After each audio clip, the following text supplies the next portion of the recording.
Дали и кога ќе дојде специјалниот пратеник на американскиот претседател Доналд Трамп во Македонија да истражува како се злоупотребувале парите од USAID? По најавата дека специјални оперативци ќе прават ревизија на работењето на USAID на Балканот, невладините организации се во паника, а некои се подготвени да ги прекинат активностите, пренесуваат медиумите од регионот.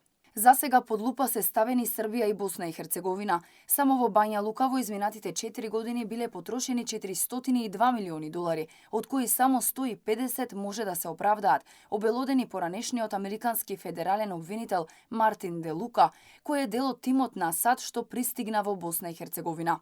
Во Србија пак исчезнати биле 500 милиони евра.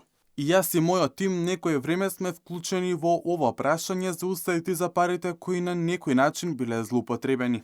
Секако ова е рана фаза, но претседателот Трамп е многу одлучен да се истражи. Некои $402 милиони преку различни проекти и програми се слеани во Босна и Херцеговина. Од нив на околу $250 милиони не може да им се влезе во трака. Не можеме да бидеме сигурни за тоа што истрагата е во рана фаза, но според она што се случувало во други земји има индикации за измами и злоупотреби на тие пари.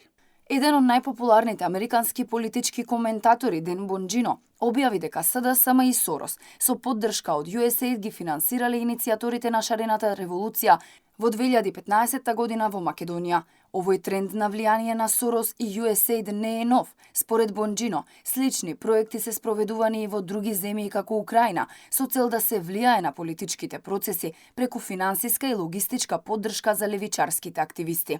Како потврда на поврзаноста на проектите на USAID и фондацијата Сорос, во текстот на страницата на Ден Бонџино се објавени и фотографии од шарените активисти, кои носат мајци со надпис Армија на Сорос. Авторот, кој важи за десничарски коментатор во САД, тврди дека ВМРО ДПМН, иако била прозападна опција, одбивала да направи одстапки за историските прашања, што било злоупотребено од СДСМ и левичарите во Европската Унија да ја представуваат како антиевропска. Протестите доведоа до избори во 2017. Тогаш владата предводена од СДСМ одброи голем број историски одстапки кон Грција и кон Бугарија, кои го блокираа членството на Македонија во НАТО и нејзините први чекори кон членството во ЕУ.